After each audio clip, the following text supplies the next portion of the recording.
आज की कहानी जो है सच्चाई से भरी हुई है, जो हर एक के जीवन में घटित होता है। मित्रों, भगवान स्वयं पूरे विश्व की रचना किए हैं, पर मित्रों आइए हम जानते हैं भगवान के विशेष इन दो रचनाओं में सबसे ज्यादा सुंदर कौन है, पुरुष या स्त्री।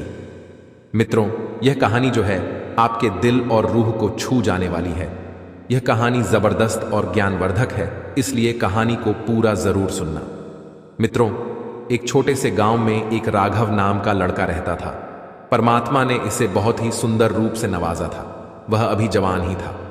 जवानी की पहली सीढ़ी पर वह कदम रख चुका था, और यह तो आप जानते ही हैं कि यह अवस्था कितनी रौनक था भरी होती है।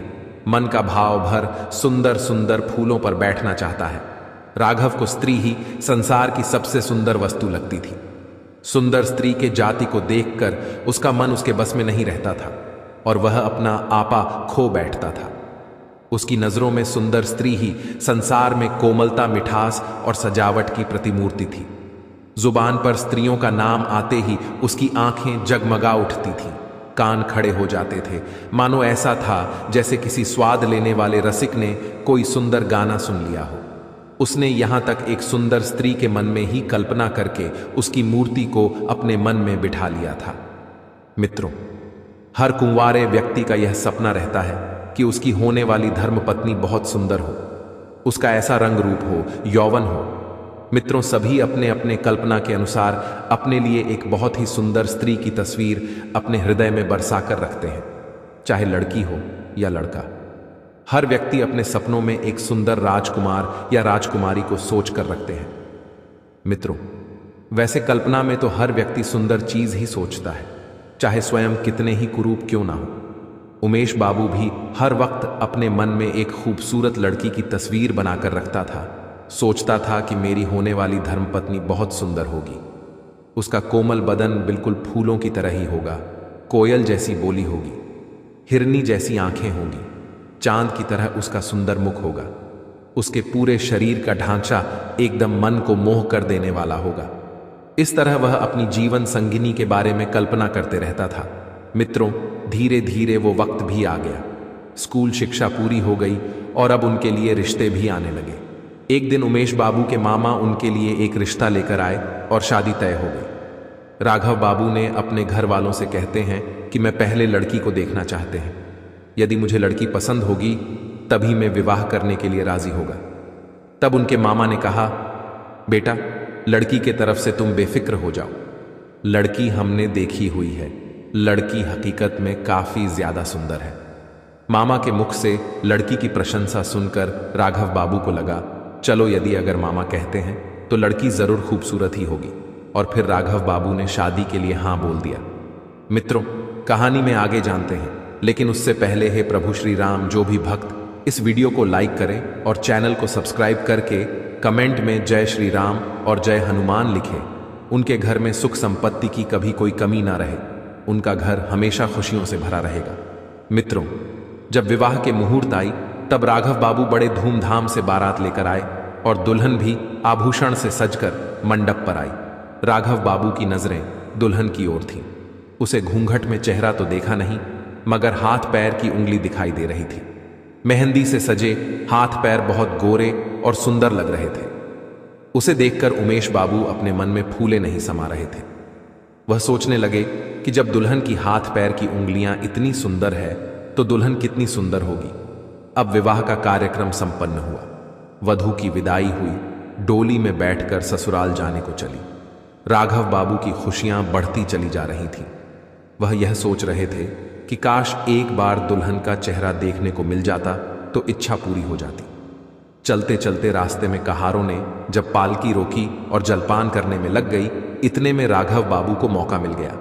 वह चुपके से पालकी के पास गया, और जब दुल्हन अपना घूंघट हटाकर पालकी से बाहर झांक रही थी, और तभी राघव की निगाह दुल्हन के चेहरे को देखती है। चेहरा देखकर राघव को ऐसा महसूस हुआ जैसे चोरों ने उनका सब कुछ लूट लिया हो।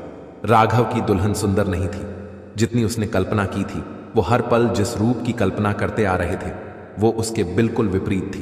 बहुत मोटी थी, छपटी नाक थी, फूले हुए गाल थे। वो एकदम देखने में कुरूप थी। रंग गोरा था पर छवि एकदम भयानक थी। मित्रों, दुल्हन का कुरूप चेहरा देखकर राघव बाबू की सारी खुशी नष्ट हो गई। वह मन ही मन खुद को कोसने लगा। इसे भला मेरे ही गले पड़ना था, दुनिया में इसे और कोई नहीं मिला। राघव को अपने मामा पर बहुत गुस्सा आ रहा था, जिन्होंने लड़की की तारीफों के पुल बांधकर उसे शादी के लिए राजी किया था। सोचने लगा, अगर इस समय मामा यहां होता तो मैं उससे लड़ाई कर बैठता। अब तो विवाह हो चुका है, अब क्या हो सकता है। मेरे सारे अरमानों पर पानी फिर गया। इस कुरूप के साथ मैं कैसे रहूंगा, कैसे इसके साथ जीवन काटूंगा। इसे तो देखने से ही घृणा होती है। ऐसी भयानक रूप वाली स्त्रियां भी दुनिया में मौजूद हैं। मुझे तो आज पता चला। हे भगवान, क्या तुम्हें मेरे ही ऊपर यह संकट गिराना था। दुनिया में कितनी सुंदर सुंदर मुख वाली स्त्रियां हैं, लेकिन आप मेरे लिए इसी कुरूप को ढूंढ कर रखे थे। राघव अपने ही किस्मत को कोस रहा था। राघव को ऐसा लग रहा था जैसे उसने विवाह नहीं किया, बल्कि जैसे नर्क में घुस गया हो। घर पहुंचकर राघव ने अपनी पत्नी को खूब खरी खोटी सुनाया, मामा को खूब फटकारा, अपने माँ बाप से झगड़ने लगा। जब इतने पर भी गुस्सा शांत नहीं हुआ तो घर छोड़कर कहीं भागने का विचार बनाने लगा। उसे अपनी पत्नी पर गुस्सा भी आता और दया भी आता। इस बेचारी का क्या दोष है, इसने तो जबरदस्ती मुझसे विवाह नहीं किया।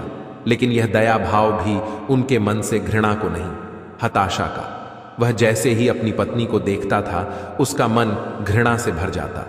पत्नी अपने पति को रिझाने के लिए नए नए काम करती थी, अच्छे से अच्छे कपड़े पहनती थी, तरह तरह से बालों को बांधती थी, घंटों शीशे के सामने खड़े होकर अपना सिंगार करती थी।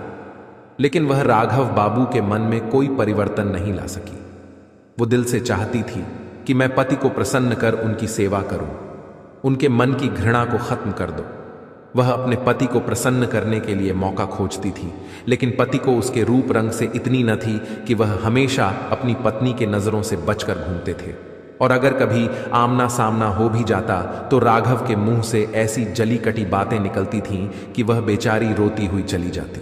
मित्रों, एक लड़की अपनी सभी सगे संबंधियों को छोड़कर अपने पति के घर आती है, और यदि वह भी पत्नी को भाव ना दे तो उस बेचारी का मन कैसे लगेगा, कैसे वह अकेले अपना जीवन काटेगी। यही हाल राघव बाबू की पत्नी का था। वह अपने आप को दर्पण में देखकर खूब रोती थी। वह अपने मन की बात भी कहीं तो किसे कहती, हर हमेशा अपने आप को कोसती थी। उधर राघव 8-8 दिन तक घर पर नहीं आता था। मित्रों, जब राघव बाबू दूसरी स्त्रियों को देखता तो उसका मन अंदर ही अंदर रोने लगता था। मित्रों, वो इस परिस्थितियों में अपना मन लगाने लगा। वो यह भूल जाना चाहता था कि उसका विवाह हो चुका है। उधर बेचारी उसकी मासूम सी पत्नी घर में बैठी अपने पति के दर्शन के लिए तरसती थी, लेकिन राघव घर पर आना ही छोड़ रखा था। वो पूरे दिन अपने मित्रों के साथ मजे में रहता था। उसकी पत्नी जब कभी घर से बाहर अपने पति को खिड़की से देखती थी तो वो तड़प कर रह जाती। एक दिन राघव बाबू जब खाना खाने घर पर आए तो उसकी पत्नी ने पूछा, आज ही अब तो आपके दर्शन भी नहीं होते, मेरी वजह से आपने तो घर आना भी छोड़ दिया। राघव ने मुंह घुमाकर उत्तर दिया, क्या बताऊं, नौकरी की तलाश में इधर उधर भागना पड़ता है, इसलिए घर पर नहीं आ पाता हूं। पत्नी बोली, मैं जानती हूं आप घर पर क्यों नहीं आते हो। आपको मेरा चेहरा बिल्कुल पसंद नहीं है। आप एक काम क्यों नहीं करते, आप किसी डॉक्टर से मेरी सूरत क्यों नहीं बनवा देते। मैंने सुना है डॉक्टर चेहरा बदल देते हैं। पति ने कहा, क्यों, तुम व्यर्थ की बकवास कर रही हो। जो काम भगवान नहीं कर सका वह मनुष्य क्या करेगा। पत्नी ने बड़ा सुंदर जवाब दिया, अच्छा, यह बात आपको सोचनी चाहिए कि भगवान की गलती की सजा मुझे क्यों दे रहे हो। आपने मुझे दूध से मक्खी की तरह निकालकर दूर फेंक दिया है। संसार में न जाने कितने ही कुरूप लड़कियां होंगी, फिर भी उसे कुंवारी नहीं बैठाया जाता। उसका भी कहीं ना कहीं विवाह हो ही जाता है, पर उसका पति भले ही उसे न चाहे लेकिन दूध से मक्खी की तरह निकाल कर नहीं फेंकता। फिर राघव अपनी पत्नी पर क्रोध करता हुआ वहां से चला गया। वो पूरे दिन दोस्तों के साथ सैर सपाटा करता था, रात को भी घर नहीं आता था। एक दिन उसकी पत्नी चिंता में बीमार पड़ गई, लेकिन राघव उसे देखने तक नहीं आया। वह यह चाहता था कि काश यह मर जाती तो अच्छा रहता, कम से कम गले की आफत तो टल जाती। फिर कहीं अच्छी सी खूबसूरत और प्यारी लड़की देखकर अपनी पसंद का विवाह कर लूंगा। इस तरह से उमेश अपनी पत्नी से दूर रहने लगा था। राघव वासनाओं के जाल में उलझ गया। धन की बर्बादी करने लगा, सुंदर युवतियों में अपने मन को लगाने लगा, विषय भोगों में लिप्त होकर धन बल और बुद्धि को नष्ट करने लगा। धीरे धीरे राघव का चेहरा पीला पड़ गया, शरीर पर कमजोरी आने लगी कि पसलियों की हड्डियां देखने लगी, आंखों के नीचे गड्ढे पड़ गए, चेहरे का रंग भी ओढ़ चुका था, किसी भयंकर रोग के लक्षण दिखने लगे थे। एक दिन राघव की पत्नी अपने पति के विचारों में बरामदे में लेटी हुई थी। कई दिनों से उसकी पत्नी ने राघव की सूरत नहीं देखी थी। उसने डरते डरते किसी के हाथ से बुलाया और सोचने लगी, आएंगे तो वैसे भी नहीं, कहने में क्या जाता है।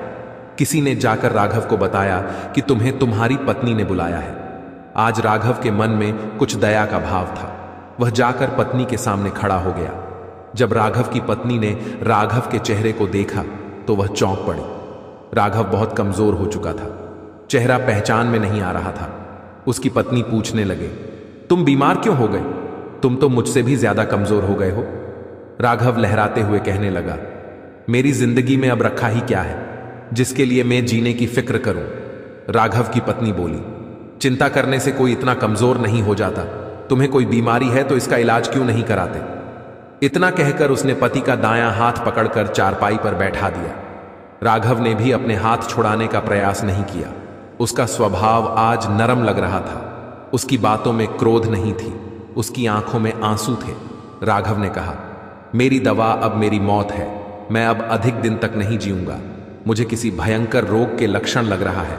डॉक्टर ने भी यही बताया है। मुझे इस बात का बड़ा अफसोस है कि मैंने तुम्हें बहुत दुख दिया। मुझे क्षमा करना। मित्रों, उसका पति आगे कहता है, कभी कभी बैठे बैठे मुझे बेहोशी आ जाती है। राघव इतना कह ही रहा था कि अचानक उसके हाथ पैर कांपने लगा और उसके पूरे शरीर में सनसनी सी दौड़ गई। राघव मूर्छित होकर चारपाई पर गिर पड़ा और हाथ पैर पटकने लगा। मुंह से लार निकलने लगी, पूरा शरीर पसीने से तरबतर हो गया। पति की बिगड़ते हुए दशा को देखकर पत्नी अपनी बीमारी भूल गई, क्योंकि मित्रों, कई दिनों से वह भी बीमार थी। वो एकदम फुर्ती से उठी और उसके मुंह पर पानी के छींटे लगाने लगी। फिर पंखा लगाई, परंतु राघव ने आंखें नहीं खोला। शाम होते होते राघव का मुंह टेढ़ा हो गया, बायां अंक शून्य पड़ गया। उसके मुंह से आवाज भी नहीं निकल रही थी। दोस्तों, वह मूर्छित नहीं हुआ था, उसे लकवा मार गया। लकवा का भयंकर रोग से रोगी की सेवा करना आसान काम नहीं है, लेकिन उसकी पत्नी पूरे तन मन से पति की सेवा में लग गई। वो खुद की बीमारी को बुलाकर अपने पति की सेवा करने में व्यस्त थी। दिनों दिन राघव की हालत बहुत ही गंभीर होती जा रही थी। उसकी पत्नी पूरे दिन रात पति को थामे बैठी रहती थी, उसके लिए आहार बनाकर देती, गोद में लिटाकर दवा पिला दी थी, उसके इशारों को ध्यान से समझती थी। मित्रों, उसकी पत्नी को स्वयं बुखार था, दर्द से फटा रहता, फिर भी वह अपने कष्ट को भूलकर पूरे जिम्मेदारी के साथ अपने पति की देखरेख करती थी। मित्रों, समय बीतता गया, लेकिन उसकी हालत में कोई सुधार नहीं आया। उसका दाहिना पैर तो कुछ भी काम न करने को रह गया था। वो जब बोलता था तो मुंह से तोतले जैसा आवाज निकलती थी। मित्रों, सबसे बुरी दशा तो उसके सुंदर चेहरे की हो गई। वो इतना टेढ़ा हो गया था जैसे मानो कोई रबर को घुमाकर टेढ़ा कर दिया हो। उसे चलने फिरने की भी ताकत नहीं था। एक दिन उसने शीशे में अपना टेढ़ा मुख देखा, मानो जैसे ऐसा कुरूप आदमी उसने जीवन में कभी नहीं देखा हो। उसे लगने लगा था कि ईश्वर ने उसे उसके कर्मों की सजा दी है। वह अपनी पत्नी से धीरे धीरे बोला, मुझे ईश्वर ने मेरी गुरूर की सजा दे दी है। वास्तव में यह मेरी बुराई के बदले है जो मैंने तुम्हारे साथ किया। अब तुम भी मेरे चेहरे को देखकर घृणा से मुंह फेर कर मुझसे उस दुर्व्यवहार का बदला ले सकती हो जो मैंने तुम्हारे साथ किया था। फिर पत्नी ने पति से प्यार से कहा, सुनिए, मैं तो आपको अभी भी उसी निगाह से देखती हूं। मुझे आप में कोई फर्क नहीं दिखाई देता। राघव बोला, वाह वाह, मेरा मुंह बदसूरत की तरह है और तुम्हें कोई फर्क नहीं पड़ता। इस चेहरे को लेकर तो मैं घर से बाहर भी नहीं जा पाऊंगा। ईश्वर ने सचमुच मुझे बहुत कठोर सजा दी है। मित्रों, उसने बहुत प्रयास किया, कई डॉक्टरों को दिखाया, पर राघव का चेहरा ठीक नहीं हुआ। उसका चेहरा बड़ा भयानक लगता था। हर कोई उसे देख करके डर जाते थे। फिर कुछ समय बाद वह दवाइयां और डॉक्टर की मदद से तो चलने फिरने लगा, पर चेहरा ठीक नहीं हुआ। मित्रों, पत्नी ने मां देवी से मन्नत मांगी थी कि मेरे पति अगर चलने फिरने लगे तो मैं देवी मां की पूजा करूंगी। आज उसी पूजा का उत्सव था। पूरे मोहल्ले की स्त्रियां सज धज करके वहां आईं और गाना बजाना भी हो रहा था। राघव की पत्नी से गांव की महिलाओं ने पूछा, क्यों बहन, अब तो तुम्हें अपने पति का चेहरा बिल्कुल अच्छा नहीं लगता होगा। पत्नी ने बड़ा सुंदर जवाब दिया, नहीं बहन, मुझे चेहरा तो अच्छा नहीं लगता है, लेकिन मुझे उसके बदले में पति की आत्मा मिल गई है, जो रूप से कहीं ज्यादा बढ़कर है। उधर राघव कमरे में अपने दोस्तों के साथ बैठा था और अपनी पत्नी और सभी महिलाओं की बातें को बड़े ध्यान से सुन रहा था।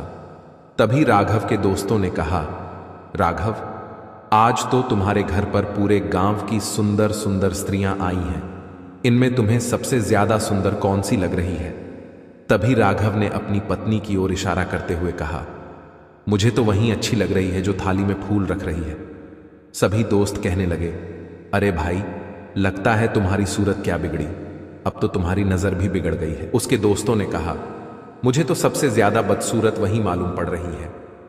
तब राघव ने जवाब दिया, भाई, तुम्हें वह बदसूरत इसलिए लग रही है क्योंकि तुम उसका शरीर देख रहे हो, और मुझे अच्छी इसलिए लग रही क्योंकि मैं उसकी आत्मा देख रहा हूं। मित्रों, प्यार दिल से होती है ना, कि चेहरे और सुंदरता से प्यार उसे कहते हैं, जो आपके बुरे से बुरे समय में आपका साथ दे, जैसे राघव की पत्नी ने अपने पति का साथ दिया। मित्रों, ईश्वर ने हमें जिस विशेष गुण से नवाजा है, उसका उपयोग जन कल्याण के लिए होना चाहिए, न कि अभिमान के लिए।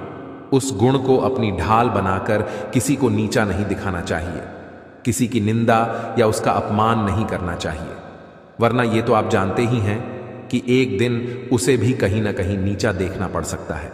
मित्रों, मैं उम्मीद करता हूं यह कहानी आपको जरूर पसंद आई होगी। मित्रों, यदि आपको यह वीडियो पसंद आई हो तो प्लीज आप इस चैनल को सब्सक्राइब अवश्य करें, वीडियो को लाइक करें, और दोस्तों, सच्ची श्रद्धा से कमेंट में जरूर लिखें, जय श्री राम, जय हनुमान लिखें। साथ ही श्री राम जी सदैव आप पर अपनी कृपा बनाए रखें। प्रिय